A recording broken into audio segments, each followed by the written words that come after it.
नमस्कार मित्रांनो, मी मनोज भाकरे. गुरुकुंज आयस फाउंडेशनच्या या यूट्यूब चॅनलवर तुम्हा सर्वांचं सहर्ष स्वागत करतो. मित्रांनो, गुरुकुंज आयस फाउंडेशन आजपासून तुम्हा सर्व मुलांसाठी राज्यसेवा पूर्व आणि मुख्य परीक्षेला अनुसरून एक सुंदर अशी वेबसिरीज सुरू करतो आहोत. आज या वेबसिरीजमध्ये आपण सामान्य विज्ञानाला सुरुवात करू. विषयात जाण्याच्या पूर्वी आपण सामान्य विज्ञानाचं परीक्षेच्या दृष्टीनं थोडं महत्त्व 2 मिनिटं आणि त्याला आपण आपल्या वेबसिरीजला सुरुवात करू. मित्र, सामान्य विज्ञान हा परीक्षेच्या दृष्टीनं अति महत्त्वाचा विषय आहे. कदाचित असं म्हणता येईल की कोणतीही परीक्षा सामान्य विज्ञानावर प्रश्न केल्याशिवाय पूर्ण होत नाही. त्याचंही वेटेज भरपूरशा एक्झाममध्ये वेगवेगळे ठरते. त्यापैकी आपल्या राज्यसेवा पूर्वला याला खूप मोठं वेटेज आहे, खूप मोठं वेटेज आहे. पाहू कसं आहे तर, जर राज्यसेवेच्या बाबतीत पास झालं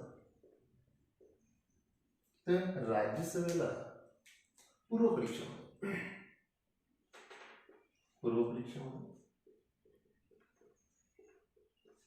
यामध्ये सामान्य विज्ञान जो आहे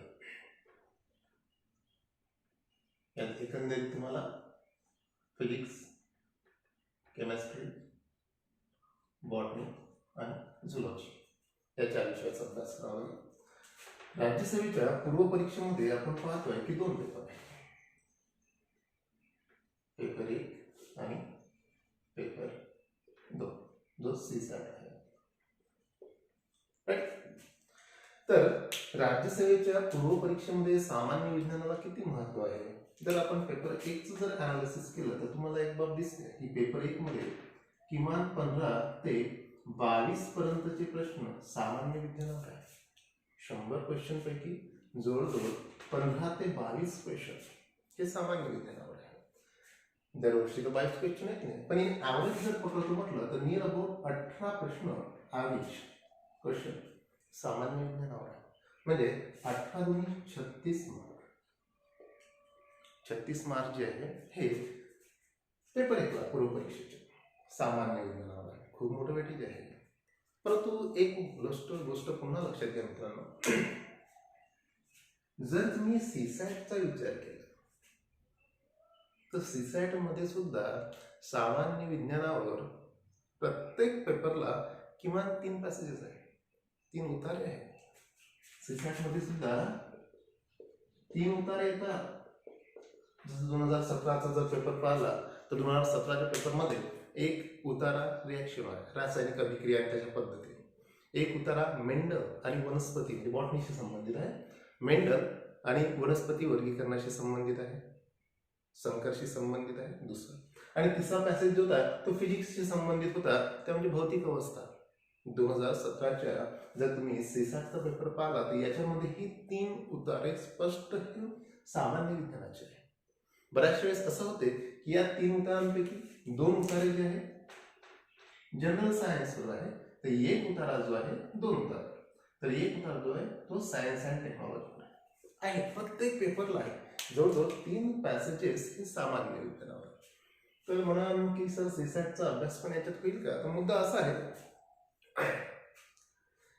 की विज्ञानाचे उतारे सॉल्व्ह करण्याची पद्धत ही इतर उतारांपेक्षा निराळी आहे. हो, खरी गोष्ट आहे. कारण विज्ञान हे सत्य आहे, त्यात कुतर्क वगैरे लागत नाही. जे आहे ते आहे. म्हणजे बरेचशा वेळेस असं पण होते की सामान्य विज्ञानाचा पॅसेज न वाचता सुद्धा तुम्ही उतारे सॉल्व्ह करू शकता, प्रश्न सॉल्व्ह करू शकता. म्हणजे ते मूर्खपणाचं ठरेल न वाचता क्वेश्चन सॉल्व्ह करणे. पण तुम्हाला सांगतो आहे, ज्याचं बेसिक सायन्स खूप चांगलं आहे तो हे उतारे न वाचता सुद्धा सॉल्व्ह करतो. त्याचं सायन्स चांगलं आहे. प्रत्येकाला हे शक्य नाही. किंवा मग असे म्हणता येते ना, जर तुमच्या बेसिक संकल्पना जर खूप चांगल्या असेल किंवा तुम्ही शिकले असाल तर तुम्हाला हे सीसॅटचे 3 उतारे जे आहे हे सुद्धा पूर्ण मार्क देतात. जे आर्ट कॉमर्सची मुलं आहेत त्यांनी जर चांगल्या प्रकारे केलं तर किमान त्याचा टाइम तर वाचेल. कारण त्यांना सर्वाधिक कठीण जाणारे पॅसेज हेच आहे. नंतर आपण म्हणतो की सीसॅटचा पेपर हा विज्ञानाच्या मुलांना काही सायन्सच्या मुलांना खूप सोपी आहे, याच्यात खूप स्कोर करतो. असं काही नसते. त्यांचे बेसिक कन्सेप्ट चांगले असतात. ओके ना. तर इथे सुद्धा हे 3 उतारे जवळजवळ 15 क्वेश्चन हे जे आहे सीसॅट मध्ये सामान्य विज्ञानावरच आहे. जर याचं मार्किंग जर बघतो म्हटलं तर हे 15 क्वेश्चन, एक क्वेश्चन 2.5 मार्काला आहे, म्हणजे 15 क्वेश्चन म्हणजे जवळजवळ 37.5 मार्क जे आहे हे सीसॅट मध्ये विज्ञानावर आहे. म्हणजे हे 36 आणि हे 37 ह्या दोघांची जर बेरीज केली तर आपल्याला दिसतंय जवळजवळ 73.5 मार्क जे आहे हे विज्ञानाला आहे 400. मित्र समजू शकता की याला वेटेज किती आहे, हो की नाही. असं हे एक ओव्हरव्ह्यू होता. आता आपण आपली लेक्चर सिरीज स्टार्ट करू.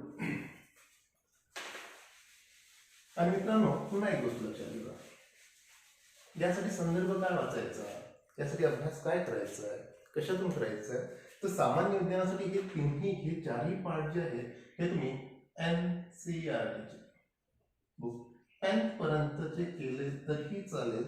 सफिशियंट स्कोअर राज्यसेवेला करून देत आहे. मी तुम्हाला हे NCERT ओरिएंटेड शिकवणार. प्रत्येक टॉपिक झाल्यानंतर आयोगाने विचारलेले प्रश्न आणि अपेक्षित जवळपास त्याच्यावरचे 50-60 क्वेश्चन प्रत्येक चॅप्टर मागे तुम्हाला देत जाईल. बिनधास्त.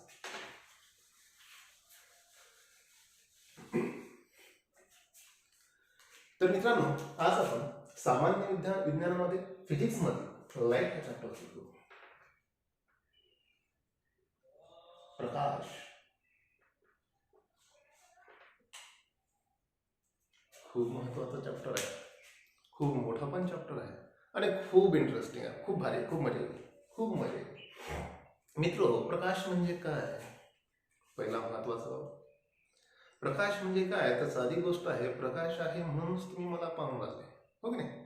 हो मित्र प्रकाशाच्या अस्तित्वामुळेच आपण या पृथ्वीवरील सर्व गोष्टी, नदी नाले पहाड जे काही असेल, जे काही तुम्हाला निदर्शनात येते, या सगळ्या गोष्टी तुम्ही पाहू शकता, त्याचा आनंद घेऊ शकता. खरी गोष्ट आहे मित्रांनो. प्रकाश ही एक डोळ्याची संवेदना आहे. प्रकाश ही एक डोळ्याची संवेदना आहे. प्रकाश हे एक भौतिक माध्यम आहे की जे एखाद्या कोणत्याही वस्तूवर पडल्यानंतर तेथील प्रकाश किरण रिफ्लेक्ट होऊन आपल्या डोळ्यात पडते आणि आपल्या डोळ्यात पडल्यानंतर ती वस्तू आपल्याला दृश्यास येते. ओके, काय म्हणतो आम्ही, प्रकाश ही एक अशी भौतिक साधन आहे की जे डोळे असलेल्या प्रत्येक प्राण्याला दृष्टीची संवेदना निर्माण करते. असं परीक्षेच्या दृष्टिकोनातून जर बघतो म्हटलं तर प्रकाश म्हणजे काय, तर परीक्षेच्या दृष्टीनं पाहतो म्हटलं तर प्रकाश ही एक ऊर्जा आहे. प्रकाश का ही एक ऊर्जा आहे. Light is what type of energy. Okay, प्रकाश ही एक प्रकारची ऊर्जा आहे जी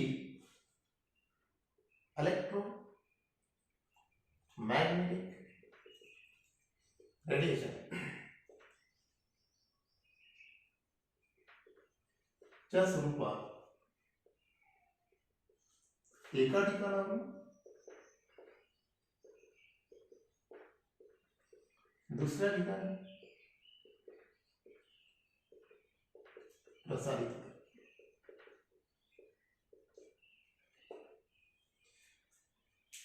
प्रकाश ही एक प्रकारची ऊर्जा आहे जी इलेक्ट्रोमॅग्नेटिक रेडिएशनच्या स्वरूपात एक ठिकाणावरून दुसऱ्या ठिकाणी प्रसारित होते. हे जे इलेक्ट्रोमॅग्नेटिक रेडिएशन आहे हे ट्रान्सफर्स वेव्हच्या सहाय्याने एका ठिकाणाहून दुसऱ्या ठिकाणी प्रसारित होतात. तुम्हाला वेव्ह माहित असेल, आपण हे पण वेव्ह ज्यावेळेस सेपरेट सिरीज होतो त्यावेळेस पाहू वेव्ह चॅप्टर. वेव्ह दिसते तुम्हाला की 2 प्रकारचे वेव्ह असतात, लॉन्जिट्युडनल वेव्ह, त्यांनी एक ट्रान्सफर्स वेव्ह. एखादा माध्यमाची आवश्यकता असते, एखादा माध्यमाची आवश्यकता नसते. तर असो इलेक्ट्रोमॅग्नेटिक रेडिएशनच्या स्वरूपात एका ठिकाणाहून दुसऱ्या ठिकाणी प्रसारित होतात. इलेक्ट्रोमॅग्नेटिक रेडिएशन काय आहे, याच्यामध्ये विभिन्न रेज येणार, हे आपण स्वतंत्र पाहू. आजच्या लेक्चरमध्ये आपण केवळ आणि केवळ विजिबल लाईटला फोकस करणार आहे. या प्रकाशाच्या चॅप्टरमध्ये electromagnetic radiation, the electromagnetic spectrum, त्याच्यामधलं व्हेरिएबल रेज जसं gamma rays, UV rays, X rays, microwave, radio waves, हे आपण स्वतंत्र वेगळ्या चॅप्टरमध्ये पाहू. तर इलेक्ट्रोमॅग्नेटिक रेडिएशनच्या स्वरूपात एका ठिकाणाहून दुसऱ्या ठिकाणी प्रसारित होतात. ओके मित्र हो, याला प्रसारणाकरिता माध्यमाची आवश्यकता असेल का, तर नाही. याच्या प्रसारासाठी माध्यमाची आवश्यकता नाही.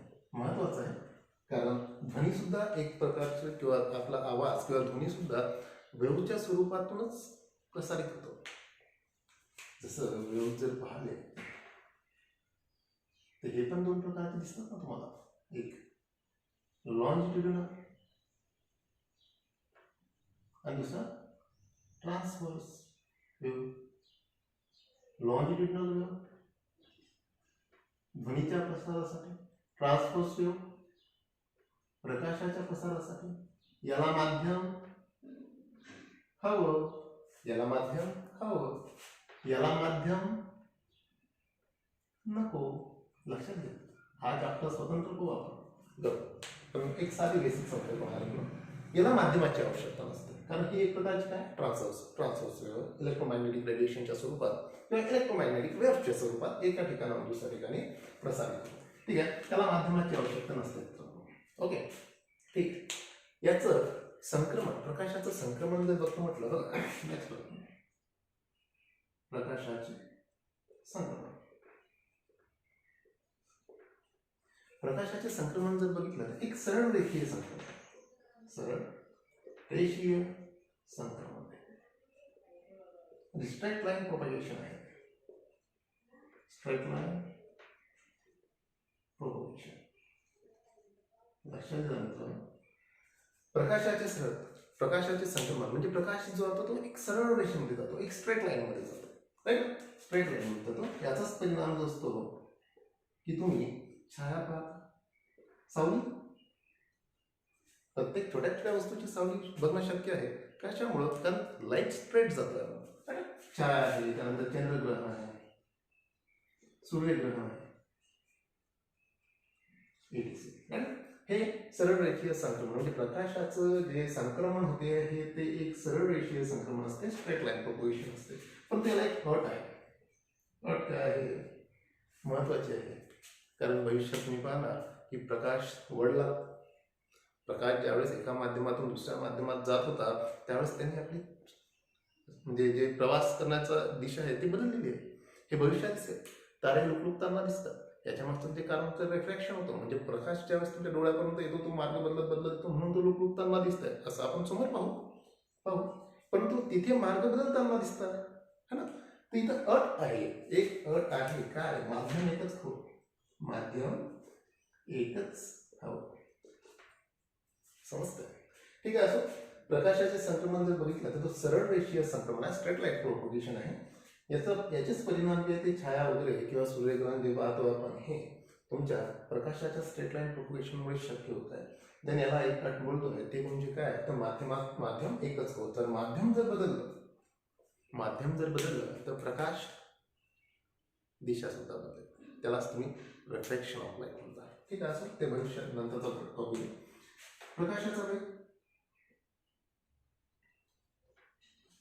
प्रकाशाचा वेग आपण 3 × 10⁸ मीटर प्रति सेकंद. ओके, 3 × 10⁸ मीटर प्रति सेकंद म्हणजे हा जवळजवळ 3 लाख किलोमीटर प्रति सेकंद. बापरे, खूप झाला. एका सेकंदामध्ये 3 लाख, खूप भयानक आहे. तर हा जो वेग आहे हा माध्यमला अनुसरून वेगवेगळा असेल. प्रकाशाचा वेग माध्यमला अनुसरून वेगवेगळा असेल. सर्वात जास्त जो वेग असेल तो व्हॅक्यूम मध्ये असेल, देन एअर मध्ये असेल, देन वॉटर मध्ये असेल, देन ग्लास मध्ये असेल. हे पण महत्वाचं आहे की जे लाकूड, लोखंड अशा अपारदर्शक माध्यमातून प्रकाश प्रसारित होत नाही. ठीक आहे. असं प्रकाशाचा वेग जो आहे ते 3 × 10⁸ मीटर प्रति सेकंद किंवा 3 लाख किलोमीटर प्रति सेकंद आपण म्हणू शकतो. व्हॅक्यूम मध्ये जर त्याचा उतरता क्रम पाहिला तर सर्वाधिक वेग व्हॅक्यूम मध्ये, देन एअर मध्ये, देन वॉटर मध्ये आणि देन ग्लास मध्ये. ते पण तुम्ही आकड्याच्या स्वरूपात बघितला तर हा जो आहे 3 × 10⁸ मीटर प्रति सेकंद हा व्हॅक्यूम मधला आहे. यातच थोडासा कमी हा एअर मध्ये, नियर अबाउट तेवढाच आहे एअर मध्ये. वॉटर मध्ये जर बघतो म्हणजे 2.25 × 10⁸ मीटर प्रति सेकंद आणि ग्लास मध्ये जर बघतो म्हटलं 2 × 10⁸ मीटर प्रति सेकंद. एवढं प्रकाशाचा वेग आहे, हा एक उत्तर प्रकार आहे. तर ठीक आहे, हे एक बेसिक बाब. याच्या व्यतिरिक्त आपण आणखी एक फॅक्च्युअल क्वेश्चन तुम्हाला परीक्षेमध्ये विचारतात की प्रकाश सूर्यापासून पृथ्वीपर्यंत याला किती वेळ लागतो आणि पृथ्वीपासून चंद्रापर्यंत जायला किती वेळ लागतो प्रकाशाचा वेळ टाईम. जर आपण सूर्यापासून पृथ्वीपर्यंत प्रकाश येण्याकरिता जर वेळ पाहिला तर वेळ तुम्ही कळू शकता. Distance upon speed. स्पीड तुम्हाला हे माहीत आहे आणि गुगलचा अभ्यास तुम्ही करता सूर्य आणि पृथ्वीमधला किंवा पृथ्वी आणि चंद्रमधला तुम्हाला स्पीड सुद्धा माहीत आहे. डिस्टन्स अपॉन स्पीड केला तुम्हाला टाइम येऊन जाईल जवळपास 499 सेकंद. 499 सेकंद म्हणजे जवळजवळ 8 मिनिट 19 सेकंद सूर्यापासून पृथ्वीपर्यंत येण्याकरिता. सूर्यापासून पृथ्वीपर्यंत येण्याकरिता. आता ही जी व्हॅल्यू आहे हे व्हेरिएबल असू शकते. म्हणजे 8 मिनिट 19 सेकंद जे बोललो आहे हे 8 मिनिट 16 सेकंद. कोणत्या पुस्तकात 8 मिनिट 16 सेकंद आहे, पुढे 8 मिनिट 17 आहे, पुढे 8 मिनिट 18 आहे, पुढे 8 मिनिट 19 सेकंद आहे. तिथं वाद घेण्याचा विषय नाही, कारण तुम्ही भूगोलमध्ये शिकता सूर्याची अपभू आणि उपभू स्थिती. कुठं कधी कधी सूर्य पृथ्वीपासून दूर अंतरावर असतो, कधी कधी सूर्य पृथ्वीपासून कमी अंतरावर असतो. आणि तसा तुम्ही टाइम करता डिस्टन्स अपॉन स्पीड मॅटर करेल. स्पीड तर कॉन्स्टंट आहे पण डिस्टन्स व्हेरिएबल आहे. त्याच्यामुळे याच्यामध्ये फरक पडू शकते. परीक्षेमध्ये ऑप्शन कोण तुम्ही सॉल्व्ह करायचं तर ठीक आहे, असो 8 मिनिट 19 सेकंद, 8 मिनिट 16, 17, 18 जे काय असेल ते जवळपास या सिक्वेन्समध्ये किंवा या ऑप्शनला पण तुम्ही आन्सर सॉल्व्ह करायचं. आणि पृथ्वी आणि चंद्र याच्यामधला जर प्रकाश किरण प्रवास करण्याकरिता वेग बघितला तर हा की खूप जास्त नाही, हा 1.3 सेकंद. हा पण मानव कमी जास्त थोडाफार होऊ शकते, कारण इथे चंद्र सुद्धा पृथ्वीपासून काही काळात दूर असतो तर काही काळात जवळ असतो. त्यालाही तुम्ही चंद्राची अपभू आणि उपभू स्थिती म्हणतात. तर इथेही फरक पडू शकते. तर ठीक आहे, असं हा एक बेसिक भाग. मित्रांनो, हा प्रकाशाचा एक बेसिक भाग आहे. प्रकाश म्हणजे काय? लाईट म्हटलं. प्रकाश काय किंवा लाईट काय? एक प्रकारची एनर्जी आहे जी इलेक्ट्रोमॅग्नेटिक रेडिएशनच्या स्वरूपात एका ठिकाणाहून दुसऱ्या ठिकाणी प्रसारित होत आहे. ओके, याचं संक्रमण जर बघितलं तर प्रकाशाचं संक्रमण एक स्ट्रेट सरळ रेषीय संक्रमण आहे. याचेच परिणाम जे आहे तुमची छाया, चंद्रग्रहण, सूर्यग्रहण या सगळ्या गोष्टी आहेत. याची अट मात्र एक आहे, माध्यम एकच हवं. जर माध्यम जर बदललं तर प्रकाशाचा प्रवास हा एक स्ट्रेट लाईन मध्ये राहणार नाही. तिथं प्रकाशाची प्रॉपर्टी सुद्धा बदलते. ती प्रॉपर्टी जे तुम्ही रिफ्रॅक्शन ऑफ लाईट, अपवर्तन म्हणता. है ना? प्रकाशाचा वेग जर बघितला तर 3 × 10⁸ मीटर प्रति सेकंद किंवा 3 लाख किलोमीटर प्रति सेकंदाला खूप जास्त आहे. याचा उतरता क्रम जर बघतो म्हटलं तर सर्वाधिक vacuum, then air, then water, then glass मधला आहे. सूर्यापासून पृथ्वीपर्यंत प्रकाश येण्याकरिता लागणारा टाइम जो आहे तो जवळजवळ 499 सेकंद आहे. तर चंद्रापासून पृथ्वीपर्यंत येणारा प्रकाशाचा वेळ जो आहे, प्रकाशाला लागणारा वेळ जो आहे तो आहे जवळपास 1.3 सेकंद. तर मित्र, हा एकदम बेसिक फॅक्च्युअल भाग प्रकाशासंबंधी. आता मजेशीर कन्सेप्च्युअल पार्ट हो आणि मोस्ट इम्पॉर्टंट पार्ट हो. ओके,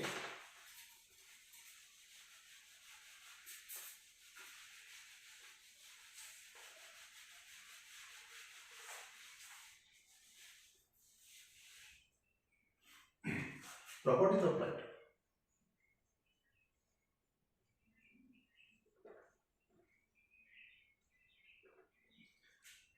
प्रकाशाची गुणधर्म कोणचे मोस्ट इम्पॉर्टंट आहे.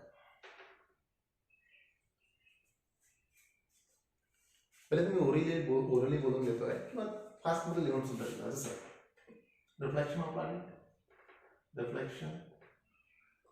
लाईट, प्रकाशाचे परावर्तन, refraction of light,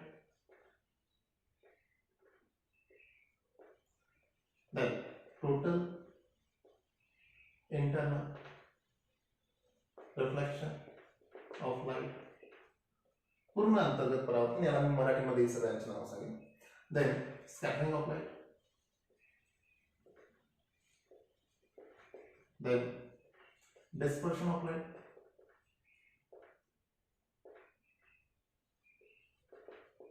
then diffraction of light, then polarization of light, then interference of light,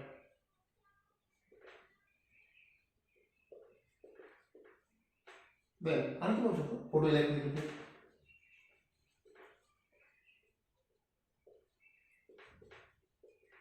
of light important आहे, हा इम्पॉर्टंट आहे. असं प्रॉपर्टीज ऑफ लाईट मध्ये जवळपास आहे 9 प्रॉपर्टीज बोलला आहे. Reflection, refraction, total internal reflection, scattering of light, dispersion of light, diffraction of light, polarisation of light, interference of light आणि photo electric effect of light. मित्रांनो, यापैकी हे जे 7 पाहले तर हे 7 लाईट वेव्ह नेचर दर्शवतो. हा जो आहे हा लाईट पार्टिकल नेचर दर्शवतो. असं परीक्षेसाठी छोटीशी एक गोष्ट लक्षात असू द्या, हे जे आहे हे आपण स्वतंत्र नंतर पाहू. ड्युअल नेचर ऑफ लाईट आपण स्वतंत्र वापरतो. ज्यावेळेस आपण ह्या प्रॉपर्टी संपून टाकू त्यावेळेस प्रकाशाचं ड्युअल नेचर पाहू. एक क्वेश्चन राज्यसेवेला क्वेश्चन आलेला आहे आपण शॉर्टमध्ये येईल त्यावेळेस डिटेलमध्ये पाहू. तर प्रकाश नेमकं प्रकाशाचं स्वरूप कसं आहे, वेव्ह आहे की पार्टिकल आहे? प्रकाशाचं नेमकं स्वरूप कसं आहे, वेव्ह आहे की पार्टिकल आहे? तर एक मुद्दा लक्षात ठेवता मित्रांनो, प्रकाश हा तरंग आणि कण, वेव्ह आणि पार्टिकल हे दोन्ही नेचर दर्शवतो. दोन्ही ड्युअल नेचर, त्याला समजा ड्युअल नेचर ऑफ लाईट म्हणतात. तो वेव्ह सुद्धा दर्शवतो आणि पार्टिकल सुद्धा दर्शवतो.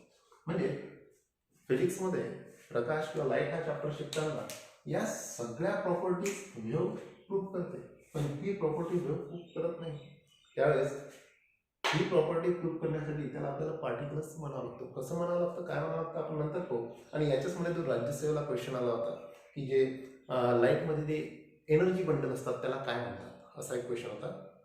लाईटमध्ये जे एनर्जी बंडल असतात त्याला काय म्हणतात, तर त्याला तुम्ही फोटॉन म्हणतात. हा ठीक आहे. असं हे त्यावेळेस एक ओव्हरव्ह्यू घ्यायचा होता मला प्रॉपर्टीचा, हे जे माझा मूळ उद्देश होता, हा आपण लास्टली नंतर पाहू. तर ह्या एवढ्या प्रॉपर्टीज पाहायच्या. याच्यापैकी तुम्हाला परीक्षेसाठी कोणते इम्पॉर्टंट आहे?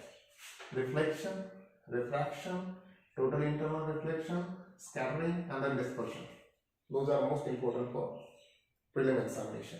मेन्स एक्झामिनेशनसाठी या सगळ्या प्रॉपर्टी तुमच्या कामी येते. मेन्स एक्झामिनेशनसाठी सगळ्या येते, त्यापैकी फोटो इलेक्ट्रिक इफेक्ट जो आहे हा मोस्ट इम्पॉर्टंट आहे मेन्ससाठी. हे जे 5 आहे हे प्रिलिमसाठी. तर आपण या सगळ्या प्रॉपर्टी पाहू, या सगळ्या प्रॉपर्टी पाहणार आहोत. त्यापैकी पहिलं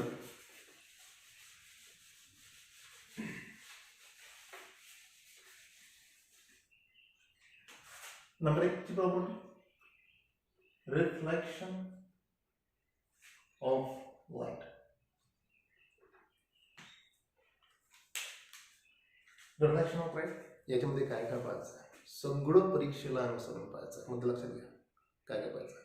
पहिले रिफ्लेक्शन ऑफ लाईट म्हणजे काय, त्याचे नियम काय आहे, नियम झाल्यानंतर त्याचं मिररचे प्रकार, त्यानंतर तुमचा डोळा आणि डोळ्यामध्ये असलेले विविध रोग आणि ते तुमच्या मिररच्या साहाय्यानं कसे आपण सॉल्व्ह करतो, हे सगळे परीक्षेचे टॉपिक आहे. ते सर्व आपण याच्यामध्ये पाहतात. रिफ्लेक्शन ऑफ लाईट, पहिली गोष्ट रिफ्लेक्शन म्हणजे व्हॉट. रिफ्लेक्शन ऑफ लाईट म्हणजे काय, साधी संकल्पना आहे. सारी संकल्पना नेहमी आपण करतो की ती गोष्ट रिफ्लेक्ट झाली. फॉर एक्झाम्पल, तुमच्या हातात चेंडू आहे, भिंतीवर मारून फेकला तर बॉल पुढे, चेंडू पुढे येणार आहे, तुमच्याकडेच परतणार. त्यालाच रिफ्लेक्शन म्हणतात. बघा, लाईटमध्ये एक प्रॉपर्टी आहे, कन्सिडर करा. हा एक मिरर आहे. हा काय आहे, मिरर. इथं सूर्य आहे, इथं सूर्य आहे. सूर्याकडून प्रकाश किरण लाईटवर आली. तुम्हाला माहिती आहे लाईट काय एक स्ट्रेट लाईन मध्ये प्रोपोगेट करत आहे, एका सरळ रेखीय संक्रमण करत आहे. प्रकाश किरण आल्यानंतर जर ती एका प्लेन मिररवर किंवा सपाट परावर्तक भागावर पडत असेल तर काय होईल, इथून ते रिफ्लेक्ट होईल. ही जी आलेली किरण आहे ही काय आहे, आपाती किरण किंवा तुम्ही त्याला इन्सिडेंट रे म्हणतात. आणि ही जी आहे ही काय आहे, ही आहे तुमची परावर्तन किरण. त्याला तुम्ही रिफ्लेक्टेड रे, इम्पॉर्टंट आहे. हा तुमचा मिरर, हा तुमचा ML काय आहे? मिरर किंवा होता रिफ्लेक्टेड पोर्शन आहे. कन्सिडर करा, जेव्हा सूर्यकिरण एखाद्या रिफ्लेक्टेड पोर्शनवर पडली तर तिथून आपातिकिरण का झाली? परावर्तित झाली. आपातिकिरण का झाली? परावर्तित झाली. तर डेफिनेशन तुम्ही बनवू शकता, फिजिक्सला अनुसरून तुम्ही डेफिनेशन बनवू शकता की ज्यावेळेस प्रकाश किरण एका माध्यमातून येऊन एखाद्या परावर्तक भागावर पडते व पुन्हा त्याच माध्यमात परत जाते, याला तुम्ही रिफ्लेक्शन म्हणता. काय बोललो मी? हे एक माध्यम आहे, हा एक परावर्तक आहे. लाईट सोर्स पासून प्रकाश किरण आली, परावर्तक भागावर पडली आणि पुन्हा त्याच माध्यमात जर परत गेली तर त्याला काय म्हणता तुम्ही? परावर्तन म्हणता. त्याला तुम्ही परावर्तन म्हणता. ओके, आता याच्या संबंधित परावर्तनाचा नियम आहे, लॉ ऑफ रिफ्लेक्शन. इम्पॉर्टंट आहे. लॉ ऑफ रिफ्लेक्शन इम्पॉर्टंट आहे. लॉ ऑफ रिफ्रॅक्शन इम्पॉर्टंट आहे. हा एमपीएससीच्या परीक्षेला आलेला आहे. काय हो, ह्याच्यामध्ये एकदम सोपी सरळ आहे. फक्त तुम्ही इंटरेस्ट घ्या आणि रेग्युलर पूर्ण लेक्चर बघा. सगळं सोपी आहे, खूप सोपी आहे. हा आपातिकिरण ज्यावेळेस तुमच्या परावर्तकावर पडला त्यावेळेस तो काय झाला? रिफ्लेक्ट झाला. तर हा काय म्हणतात? रिफ्लेक्टेड रेस म्हणजे परावर्तित किरण. जर समजा या प्लेन मिररला मी एकदम 90च्या अँगलमध्ये स्तंभिका काढली किंवा याला परपेंडिक्युलर स्तंभिका काढली, ठीक आहे, नॉर्मल. आता तुम्ही नॉर्मल किंवा मराठीमध्ये स्तंभिका इमॅजिनरी आहे. ओके, कन्सिडर करा. हा आपातिकिरण, हा परावर्तित किरण. या मिररला जर मी परपेंडिक्युलर एक नॉर्मल काढला तर मला दोन अँगल मिळतात. एक हा अँगल मिळत आहे, त्याला तुम्ही अँगल ऑफ इन्सिडेंट म्हणा. एक हा अँगल मिळत आहे, त्याला अँगल ऑफ रिफ्रॅक्शन म्हणा. समजते? या स्तंभिकेमुळे आपातिकिरण आणि परावर्तित किरण दोन अँगल बनतात, अँगल ऑफ इन्सिडेंट आणि अँगल ऑफ रिफ्रॅक्शन. तर लॉ ऑफ रिफ्लेक्शन किंवा रिफ्लेक्शनचे नियम काय सांगताय? तर रिफ्लेक्शनचा एक नियम सांगतो आहे की नेहमी always angle of incident is always equal to angle of reflection. समजतंय? परावर्तनाचा पहिला नियम तुम्हाला हा सांगतो आहे की आपाती किरण हा नेहमी परावर्तित किरणा एवढाच असतो. आपाती किरणा नेहमी परावर्तित किरणात असतो. परावर्तित कोणा एवढा असतो. तर दुसरा नियम हे सांगते आहे, हे समजलं का? येतं लक्षात? जर आपाती किरण आणि परावर्तित किरणामध्ये एक जर इमॅजिनरी स्तंभिका काढली एकदम exact perpendicular to the mirror, तर आपल्याला दिसते की ही स्तंभिका दोन कोण निर्माण करत आहे. एका कोणाला मी आपाती कोण बोललो, दुसऱ्या कोणाला मी परावर्तित कोण बोललो, परावर्तित कोण. आणि लॉ ऑफ रिफ्लेक्शन काय सांगते? तर केव्हाही रिफ्लेक्ट होत असला त्याच्यामध्ये अँगल ऑफ इन्सिडेंट आणि अँगल ऑफ रिफ्रॅक्शन ह्या काय होते? ऑलवेज सेम असते, नेहमी सारखा असतो. दुसरा नियम हा सांगतो की आपल्या जे कोणते कॅरेक्टर आलेला आहे, इन्सिडेंट रे आला, रिफ्रॅक्टेड रे आला आणि स्तंभिका आली आहे. तर तुम्ही लॉजिक लावला हे तिघही एका प्लेनमध्ये, लक्षात घ्या. दुसरा नियम हा सांगते की आपाती किरण प्लस स्तंभिका प्लस परावर्तित किरण हे तीनही एकाच प्रतलात, म्हणजे इंग्लिशमध्ये प्लेन म्हणतो मी, एकाच प्रतलात असतात. हे कसं आहे समजलं का? हात कसा आहे, हे बोट कन्सिडर करतो, ही बोट आहे आणि बोट वेगवेगळे अँगल निर्माण करत आहे. जर कन्सिडर केला, जर मी हे सगळे अँगल किंवा सगळे ॲरो किंवा सगळे रे जर कन्सिडर करत असेल तर हे पाचही ही रेखा आहे एका प्लेनमध्ये आहे. याला मला एखाद्या प्लेनवर घेता येते. मी जर एक साईडनं बघितलं तर मला याला सिंगल वे दिसेल. हो, जर याच्यामध्ये मी थोडी चेंजेस केले, हा एका प्लेनमध्ये घेता येऊ शकते का? हा एका प्लेनमध्ये घेता येऊ शकते का? नाही घेता येऊ शकत. समजते का मी काय म्हणतोय? हा भाग एका प्लेनमध्ये, हे 5 रेज जे आहे एका प्लेनमध्ये, हा एका प्लेनमध्ये नाही, हाही एका प्लेनमध्ये नाही आहे, किंवा हा पण एका प्लेनमध्ये नाही आहे, हा पण एका प्लेनमध्ये नाही आहे, मात्र हे तिन्ही एका प्लेनमध्ये. कन्सिडर करा. ओके, ही तुमची आपाती किरण आहे. ओके, माझ्या हातावर तुम्ही, ही तुमची आपाती किरण आहे. ओके, आपाती किरण आल्यानंतर काय झाली, परावर्तित झाली. आपाती किरण आहे ही परावर्तित झाली आणि याच्यामध्ये मी नॉर्मल टाकला, याच्यामध्ये मी नॉर्मल टाकला. तर हे तिघही जण जर एक अँगलनं बघितलं तर तिन्ही एका सरळ रेषेमध्ये दिसते. हे काय, हा प्लेन आहे. जर हेच जर असं असतं तर हा एक प्लेन नाही होऊ शकत, हा एक प्लेन होऊ शकत. हेच जर असं असतं तर हा पण एक प्लेन होऊ शकत. मुद्दा लक्षात घ्या. रिफ्लेक्शन ऑफ लॉचा दुसरा नियम सांगतो आहे की आपाती किरण, स्तंभिका आणि परावर्तित किरण हे तिन्ही एका प्रतलात असतोय. तिन्ही एका प्रतलात असतो म्हणजे हे तिन्ही एक दिसत आहे ना. हे आहे वन प्लेन, हा एक प्लेन होऊ शकत नाही. ओके ना, हा प्लेन आहे. आपाती किरण, परावर्तित किरण आणि ही एक तुमची स्तंभिका. ठीक आहे, चालेल. रिफ्लेक्शन ऑफ लाईट पाहतो आहे. रिफ्लेक्शन लाईट मध्ये आपाती किरण आणि तुमचा परावर्तित किरण इथं जर एक नॉर्मल टाकला तर लॉ ऑफ रिफ्लेक्शन आपला दोन लॉ ऑफ रिफ्लेक्शन सांगतात. एक नेहमी अँगल ऑफ इन्सिडेंट आणि अँगल ऑफ रिफ्लेक्शन काय असेल, कॉन्स्टंट असेल. आणि दुसरी गोष्ट, आपाती किरण, स्तंभिका आणि परावर्तित किरण हे तिन्ही एकाच प्लेन मध्ये असतात, एकाच प्लेन मध्ये असतात.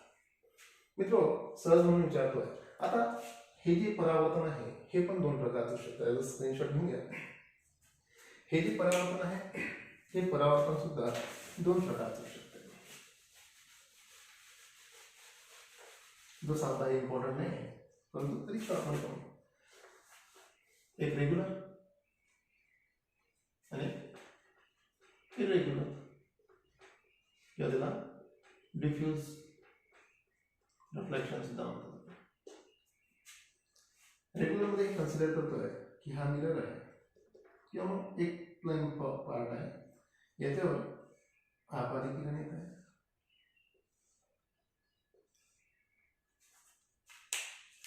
आणि दुसरा एक ओव्हर भाग आहे, याच्यावर सुद्धा आपाती किरण येत आहे.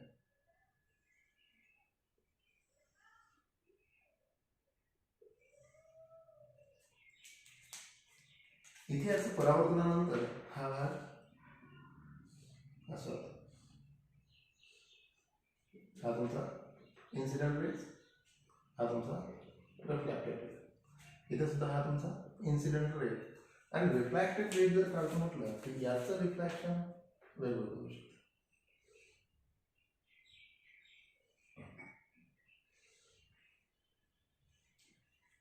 ओके ना, हा जो आहे हा रेग्युलर आहे, हा जो आहे हा इरेग्युलर आहे. हा रेग्युलर रिफ्लेक्शन आहे, हा इरेग्युलर रिफ्लेक्शन आहे, हे डिफ्यूज रिफ्लेक्शन आहे. मला याच्यामध्ये एक सांगितलं, या दोन्ही ठिकाणी लॉ ऑफ रिफ्लेक्शन लागू पडेल का? हो, पडेल. इथं तर पडतेच ना. इथे एक नॉर्मल काढला होता, इथे एक नॉर्मल काढला होता, इथं पण पडेल, इथं पण पडेल, बिलकुल पडेल. लॉ ऑफ रिफ्लेक्शन मध्ये आता हा प्लेन मानू, इथं हा स्तंभिका घेऊन आला, दोघांमध्ये जे अँगल आहे ते सेमच असणार आहे. इथं आपण स्तंभिका दाखवू, हा अँगल सेम असणार आहे. इथं आपण स्तंभिका दाखवू, याच्यामध्ये दोन अँगल सेम आहे. इथं आपण स्तंभिका दाखवू, इथं मध्ये सुद्धा दोन अँगल सेम आहे. तर लक्षात घ्या, लॉ ऑफ रिफ्लेक्शन सगळ्या ठिकाणी लागू पडेल, सगळ्या ठिकाणी लागू पडेल. भविष्यात कसा त्याचा उपयोग होते आपण एक गोष्ट. तर ठीक आहे, हे आहे रिफ्लेक्शन. हे रिफ्लेक्शनचे दोन प्रकार होते. हे इम्पॉर्टंट नाही आहे परीक्षेच्या दृष्टीने, फक्त मला एक हिंट सांगायचं होतं की लॉ ऑफ रिफ्लेक्शन दोन्ही ठिकाणी लागू पडेल, रेग्युलर रिफ्लेक्शन आणि इरेग्युलर रिफ्लेक्शन मध्ये. ठीक आहे, याच्यानंतर आपण पाहू की रिफ्लेक्शन म्हणजे कोणताही प्रकाश किरण ज्यावेळेस एखाद्या परावर्तकावर पडते, तर परावर्तक म्हणजे काय? तर परावर्तक म्हणजे मिरर. मिरर कोणता पण असू शकते, जिथून प्रकाश किरण रिफ्लेक्ट होते त्या प्रत्येक वस्तूला तुम्ही मिरर म्हणू शकता. ओके, तर आपण मिरर पाहू आणि मिररमध्ये परीक्षेला अनुसरून खूप ढाचा आहे. तुमच्या आरसा या कन्सेप्टवर प्रश्न राहतातच. तर ठीक आहे, तो आरसा काय आहे? आरसा, आरसा किंवा तुम्ही त्याला मिरर म्हणता. मित्रांनो, आपल्याला परीक्षेत अभ्यासाचे जे मिरर आहे ते दोन प्रकारचे, एक प्लेन मिरर, त्याला तुम्ही सपाट आरसा म्हणता, एक तुमचा सर्क्युलर मिरर, त्याला तुम्ही गोलीय आरसा म्हणता. मस्त मस्त आहे, खूप इम्पॉर्टंट आहे, मजा येईल, शिकून घ्या. कसं आहे तर आरसा दोन प्रकारचे आरसे, एक प्लेन मिरर आपल्याला जे अभ्यासायचे, एक प्लेन मिरर आहे, एक सर्क्युलर मिरर आहे, गोलीय आरसा. प्लेन मिरर, तर प्लेन मिरर असते याला तुम्ही पुन्हा दोन कॅटेगराईज करता. एक अंतर्वक्र आरसा आणि बहिर्वक्र आरसा. याला तुम्ही कॉन्केव्ह मिरर म्हणता, याला तुम्ही कॉन्व्हेक्स मिरर म्हणता. ओके, पाहायचं आहे दोन प्रकारचे आरसे पाहिजे, प्लेन मिरर आणि गोलीय मिरर. गोलीय मिरर अंतर्वक्र आणि बहिर्वक्र. मजेशीर आहे, एक एक हळू वाढतो. त्यापैकी आपण प्लेन मिररला स्टार्ट करू. मित्र लक्षात घेता परीक्षेच्या दृष्टीनं प्लेन मिरर. पहिली गोष्ट मिरर आरसा. प्लेन मिररचं बेस्ट एक्झाम्पल म्हणजे जे आपण नाट्टा ठट्टा किंवा आपलं चेहरा समोर बघण्याकरिता जो वापरतो तो तुमचा प्लेन मिरर, तुमचा घरगुती आरसा. प्लेन मिरर पहिली गोष्ट बनते कसं, तर नॉर्मल गोष्ट आहे. तुम्ही कोणताही ग्लास घेतला आणि त्या ग्लासला एका बाजूने एखादं परावर्तक लिक्विड जर जोडलं, म्हणजे लेड ऑक्साईड आहे किंवा मग सिल्वर चांदीचा पत्र आहे पात्र किंवा मग ॲल्युमिनियमचा लिक्विड आहे, एक साईडनं लावल्यानंतर सूर्यकिरण परावर्तक आपण करतोय. एक साईडनं त्याला लेड ऑक्साईड किंवा मग ॲल्युमिनियम किंवा मग सिल्वरचा एक पातळ पापुद्रा चढवून आपण प्लेन मिरर बनवतो. आपला घरगुती आरसा, घरगुती आरसा.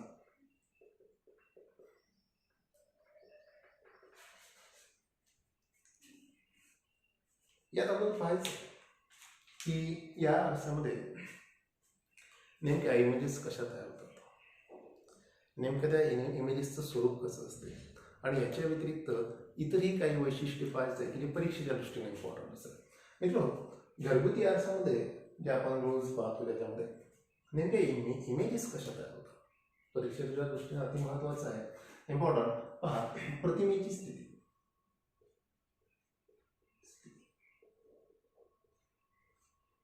प्रतिमेची स्थिती तर कन्सिडर करतो आहे मी. एक प्लेन मिरर घेतला, प्लेन मिररने मग तुला करतो. एक मी प्लेन मिरर घेतला, हा प्लेन मिरर आहे. ओके, या बाजूमध्ये एक मी माकडा काढतो, माकडा काढला, जमला. हा आरसा आहे, हा एक माकडा आहे, आणि तुमची नजर तुमची नजर असेल तर ठीक आहे. ज्यावेळेस एखाद्या सोर्स कडून या माकडावर प्रकाश किरण पडते, तर माकडाने काय प्रकाश किरण इथे आली. तर कन्सिडर करतो, एक इथे आली, एक इथे आली. ही काय झाली, ही तुमच्यासाठी काय झाली, हे आपाती किरण इन्सिडेंट बरोबर. ही काय झाली, ही आरशावर आल्यानंतर, ही आरशावर आल्यानंतर ही झाली बरोबर, ही झाली. ओके, आणि इथं तुमचा सुंदर असा डोळा आहे, आणि या डोळ्यातून तुम्ही पाहता. तर तुम्हाला या सपाट आरशामध्ये या माकडाची प्रतिमा कुठे दिसायला पाहिजे, तर तुम्हाला या माकडाची प्रतिमा मित्र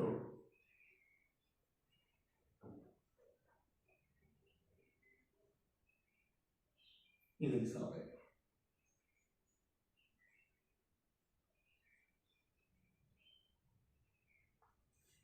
ही झाली तुमची माकडाची प्रतिमा, हे तुमचा डोळा.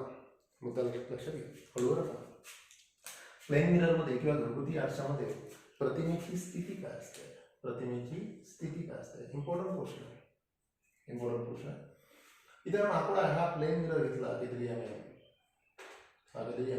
प्लेन मिरर घेतला. मिररच्या एक बाजूला काहीतरी माकडा किंवा एखादा कोणती तरी वस्तू ठेवली, ऑब्जेक्ट ठेवली आहे.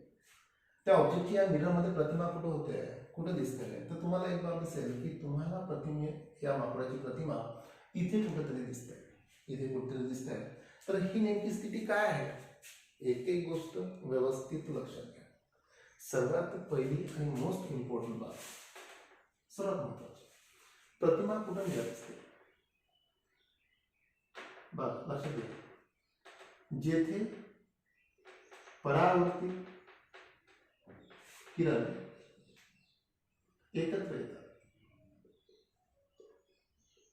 तेथे प्रतिमा मिळते. तेथे प्रतिमा मिळते. पहिली गोष्ट डोक्यात हे फिट करून घ्या. तुमच्या डोक्यात हे कायमची फिट करून घ्या. प्रतिमा कुठं मिळत असते? प्रतिमा कुठं दिसत असते? जिथे परावर्तित किरण एकत्र येतो. कोणता किरण म्हणतो मी? परावर्तित किरण. याच्यामध्ये रिफ्लेक्टेड रे रिफ्लेक्टेड रे. जेथे परावर्तित किरण एकत्र येत असते तिथे इमेज निर्माण होते, तिथे प्रतिमा निर्माण होते. मग तुम्ही म्हणाल सर परावर्तित किरण एकत्र आलीच तर नाही, हे दोघं जर कंटिन्यू समोर गेले जिंदगीत कधीच भेटू शकत नाही. असे गेले ते पॅरलल नाही, ते एक साईडने येत नाही. ओके, तो मुद्दा एक आणखी लक्षात घ्या. मी पहिली गोष्ट हे बोललो, डोक्यात ठेवा पूर्ण चॅप्टरचा. जिथे परावर्तित किरण एकत्र येतात तिथे प्रतिमा निर्माण होते. ओके ना? आता एक गोष्ट आणखी, कारण इथे परावर्तित किरण एकत्र येणं पॉसिबल नाही. कुठे कुठे परावर्तित किरण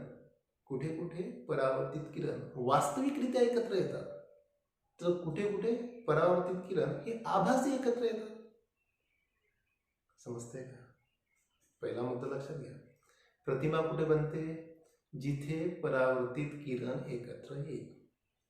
हो, जिथे परावर्तित किरण एकत्र येईल तिथे प्रतिमा बनते. पण इथे तर शक्य नाही असं परावर्तित किरण एकत्र येणे. तर दुसरी एक गोष्ट लक्षात घ्या. कुठे कुठे परावर्तित किरण खरोखर एकत्र येत असतात, तर कुठे कुठे परावर्तित किरण एकत्र येण्याचा भास होत असतो. जिथे खरोखर एकत्र येत असतात त्याला आपण रिअल प्रतिमा म्हणतो. जिथं आभास होत असेल त्याला आपण आभासी प्रतिमा म्हणून समजण्यासाठी सांगतो. हे तुम्हाला येणार डिटेलमध्ये, पण तरी शॉर्ट म्हणतो. आपल्याकडे मिरर 3 कन्सिडर करतोय. एक प्लेन, एक अंतर्वक्र आणि एक बहिर्वक्र. या तिन्ही मिररवर जर तुम्ही प्रकाश किरण टाकली, जसं हा प्लेन मिरर आहे. ह्या प्लेन मिररवर परावर्तित किरण एकत्र आली का? एक्झॅक्ट नाही, आभास झाला. ही परावर्तित किरण आहे, परंतु तुम्ही याला जर मागं वळवलं तर तुम्हाला एक बाब दिसते की हे परावर्तित किरण इथं एकत्र येत आहे. आणि तुम्हाला तेच सांगितलं की जिथे परावर्तित किरण एकत्र येत असते तिथे इमेज तयार होते. ही इमेज आहे. हे काय? इमेज आहे. हा काय? हा ऑब्जेक्ट आहे. हा ऑब्जेक्ट आहे, म्हणजे हा प्लेन. आता इथे जी ही परावर्तित किरण एकत्र आले आहे हे काय आहे? आभासी परावर्तित किरण एकत्र. आता तुम्ही जर हे जर अंतर्वक्र आरशाच्या बाबतीत जर पाहिलं असतं तर अंतर्वक्र आरशाच्या बाबतीत पाहिलं असतं बघा ना, एक शॉर्ट सहज म्हणून येणार आहे मला डिटेलमध्ये, पण इकडे हा कन्सेप्ट म्हणून प्रकाश किरण पडली, परावर्तित झाली. प्रकाश किरण पडली, परावर्तित झाली. हा परावर्तित किरण एकत्र आली आहे. हे कशी आली आहे? हे वास्तविक आलेली आहे. हे काय?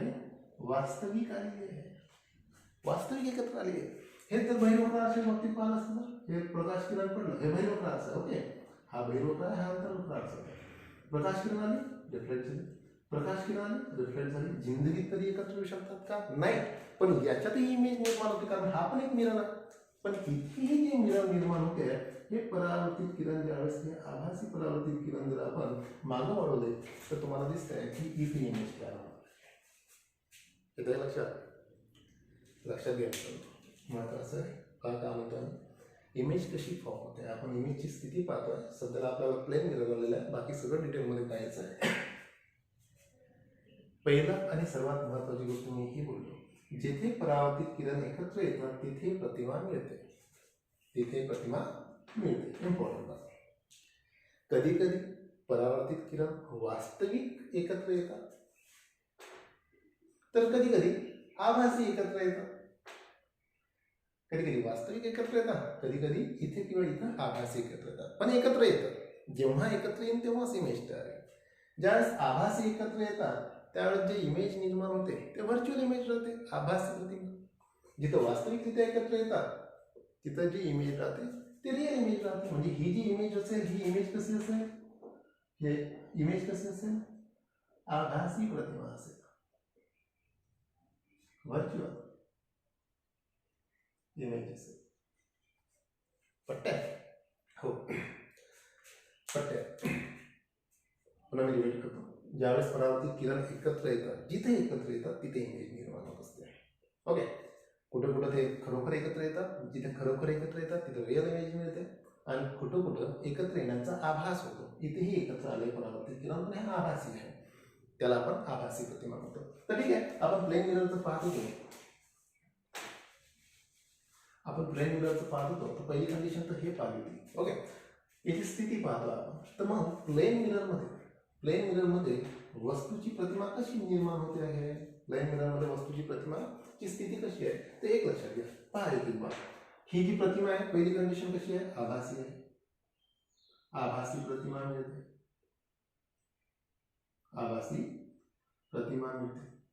ओके, दुसरी कंडिशन कशी मिळते आपण पाहू. आभासी प्रतिमा मिळते. दुसरी कंडिशन, ही प्रतिमा वस्तू एवढीच असते का? तर हो, प्लेन मिररमध्ये जर तुम्ही स्वतःला पाहाल तर तुम्ही तुमच्या एवढेच दिसतात. असं तर कधी होत नाही की बा प्लेन मिररमध्ये पाहिलं मी आज लठ्ठ दिसून राहिलो, प्लेन मिररमध्ये पाहिलं तुम्ही आज म्हणजे एकदम हळकुळा दिसून आलो, असं तर होत नाही. प्लेन मिररमधली जी इमेज राहते हे नेहमी प्रतिमा नेहमी वस्तू एवढी असते.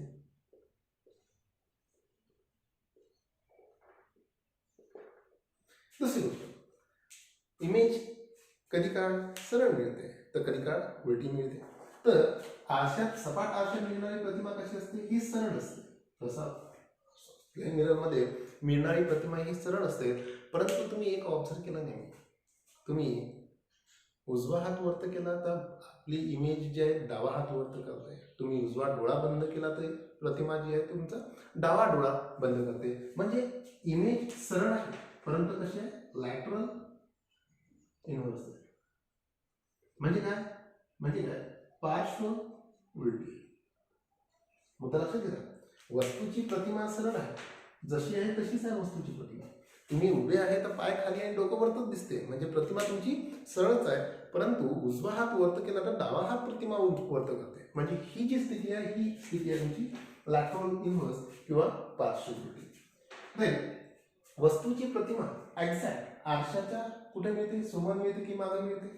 दिसत आहे की आरशाच्या मागे मिळते. प्रतिमा नेहमी आरशाच्या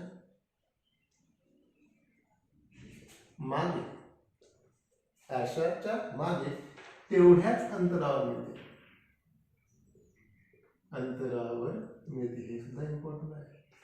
म्हणजे कन्सिडर करा, हा इथं माकोडा आहे आणि इथून हे जे डिस्टन्स आहे 1 मीटरचं आहे, तर हे सुद्धा डिस्टन्स 1 मीटरलाच असलं पाहिजे. म्हणजे प्रतिमा नेहमी कुठे मिळते? आरशाच्या मागे. म्हणजे असं मागे जाऊन पोहू नका, तशी नाही दिसणार, ती काय इमॅजिनरी आहे. पण एक लक्षात घ्या की वस्तूची प्रतिमा आरशाच्या मागे मिळते. आणि जेवढ्या अंतरावर तुम्ही इकडे आहे, जर तुम्ही ऑब्झर्व करायचं असेल तर एका घरामध्ये जिथं स्टाईल आहे तिथं उभे राहा. तुमच्या समोर किती स्टाईल आहे ते मोजा, आणि तुमच्या इमेजमध्ये किती स्टाईल आहे त्या मोजा. तुम्हाला सरळ एक अंदाज येऊन जाते की जेवढ्या अंतरावर इथे आहे तेवढ्याच अंतरावर ते मागे निर्माण झालेली आहे. ओके, हे सुद्धा प्रतिमा नेहमी आरशाच्या मागे तेवढ्याच अंतरावर मिळेल. मुद्दा हा लक्षात घ्या, काय सर्व महत्वाचं आहे. आणि हे खूप कन्फ्युजन करणार आहे. स्ट्रेट ज्यावेळेस आपण प्लेन मिरर पाहतो, कॉन्व्हेक्स पाहू, त्यावेळेस ह्या सगळ्या कंडिशन बदलेल. त्यामुळे याच्याकडे बारकाईने लक्ष द्या.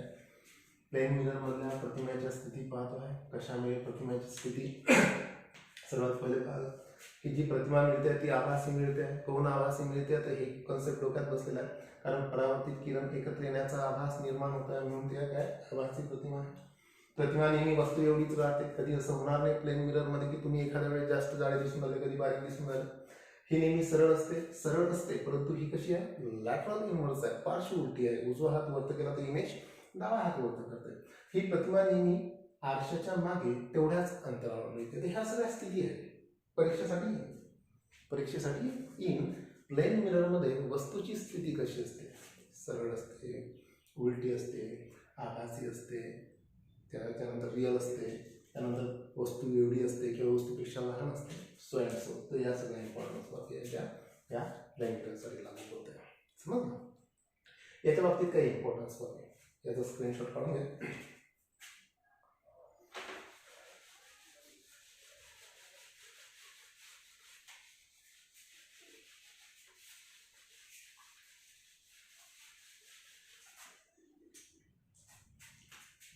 काय इम्पॉर्टंट होतं असं पण असू समान आन्सरीच काही इम्पॉर्टंट लागतो मित्रांनो. सपाट असण्याच्या बाबतीत बघा मी काय म्हणतो, एक एक बाब अँगलच्या बाबतीत जर पाहत झाला, जर एक कंडिशन मी निर्माण करतो आहे, एक लक्षात घेऊया, आपण जे फिजिक्स पाहतोय किंवा सायन्स पाहतोय याला फील करायचं, स्वतः ती बाब करतो आहे असा अनुभव घ्यायचा. जर तुम्ही जर फील केलं सायन्स तर मजा आहे, शिकण्यात खूप मजा आहे, मजा घेऊच आपण, कारण एकदम भारी आहे सायन्स शिकण्यासाठी. फक्त तुम्ही फील करायचं, मी जे बोलतो आहे ते गोष्टी तुम्ही स्वतः करता आहात, अनुभव घेत आहात असं कन्सिडर करून शिकायचं, मजा येईल. कधी आपण कटिंग करायला जातो, कटिंग करताना जर तुम्ही कधी काळ असं ऑब्झर्व करण्याचा प्रयत्न केला किंवा करत जा, कटिंग केल्यानंतर तो तुम्हाला बॅक टू देतो आहे की मागचे केस कसे कापले, तर आपण फक्त केस पाहतो. कधी कधी म्हणजे इमेज पहा, समोरच्या आरशामधली इमेज पहा की किती इमेज बनते आहे तुमच्या. मित्र लक्षात घ्या, जर दोन प्लेन मिरर घेतले आणि दोन प्लेन मिररमध्ये मी एखादा ऑब्जेक्ट ठेवला तर या ऑब्जेक्टच्या किती प्रतिमा निर्माण व्हायला पाहिजे. म्हणजे याच्या मागचा एक बेसिक कन्सेप्ट जो आहे की रिफ्लेक्टेड रेज जो आहे आणखी रिफ्लेक्ट होतो का, रिफ्लेक्टेड रेज आणखी रिफ्लेक्ट होतो का, तर हो, अनंत वेळा रिफ्लेक्ट होऊ शकतो. मुद्दा लक्षात घ्या, मी काय म्हणतोय, दोन प्लेन मिरर घेतले आणि दोन प्लेन मिररमध्ये एक माकडा ठेवला तर माकडाच्या किती प्रतिमा निर्माण व्हायला पाहिजे. तर या ज्या ते लक्षात घ्या, यासाठी एक फॉर्म्युला आहे, दोन सपाट आरशाच्या दरम्यान ठेवलेल्या वस्तूच्या प्रतिमा. तर हा जो फॉर्म्युला येतो हा 360/θ - 1 या फॉर्म्युला येतो. इम्पॉर्टंट फॉर्म्युला आहे. थीटा काय, हा कोण दोन आरशाचे, म्हणजे मी असं कन्सिडर करतो ना की दोन प्लेन मिरर ठेवले, दोन प्लेन मिरर ठेवले,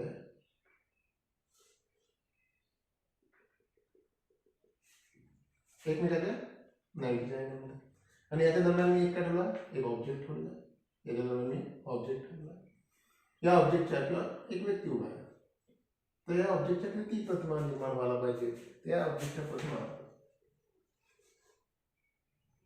आपला अँगल किती, 90 -1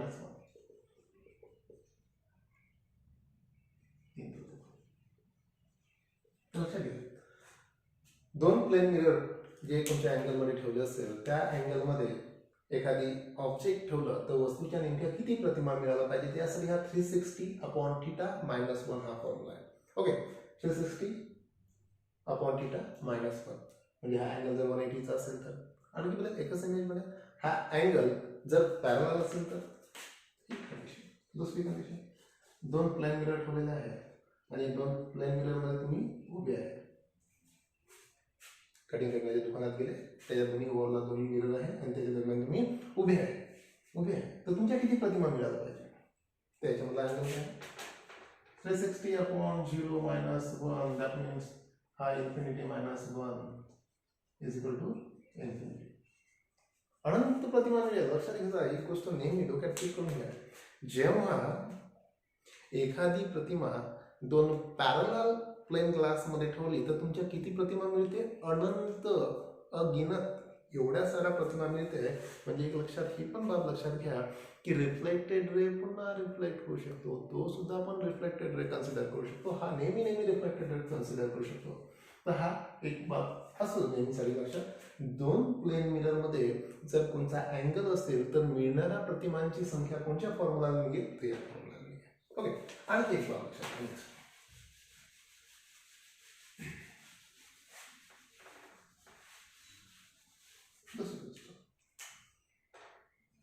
कन्सिडर करा, हा प्लेन मिरर आहे, हे तुम्ही आहे, तुम्ही प्लेन मिरर कडे जर v या वेगाने जात असाल तर ही तुमची काय आहे, इमेज आहे, तर ही तुमच्याकडे 2v वेगाने येण्याचा आभास होतो.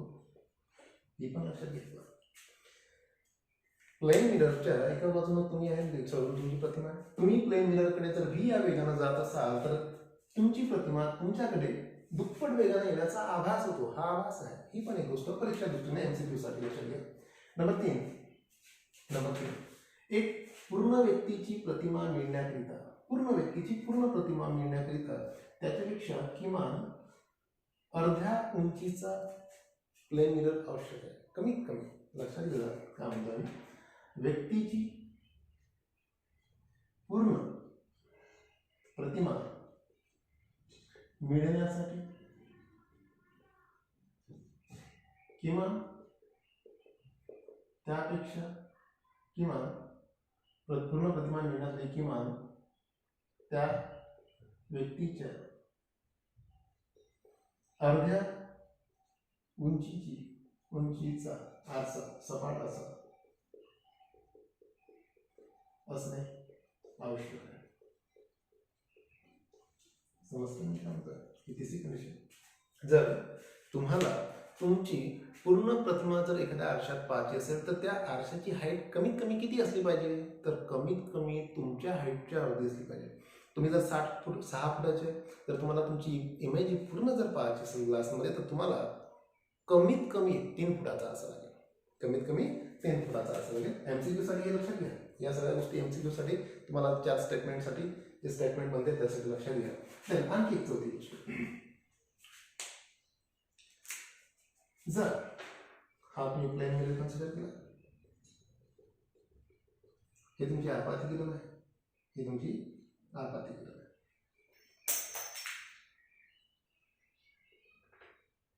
हा तुमचा सोर्स होता.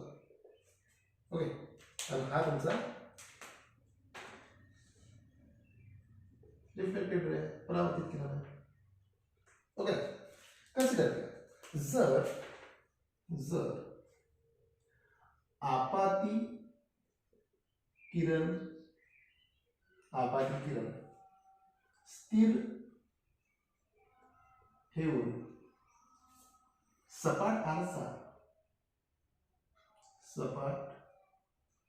आरसा जर थीटा कोनातून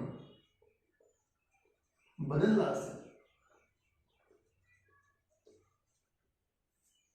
जर आपाती किरण स्थिर कॉन्स्टंट जर आपाती किरण स्थिर ठेवून सपाट आरसा जर थीटा कोनातून बदलला असेल तर परावर्तित किरण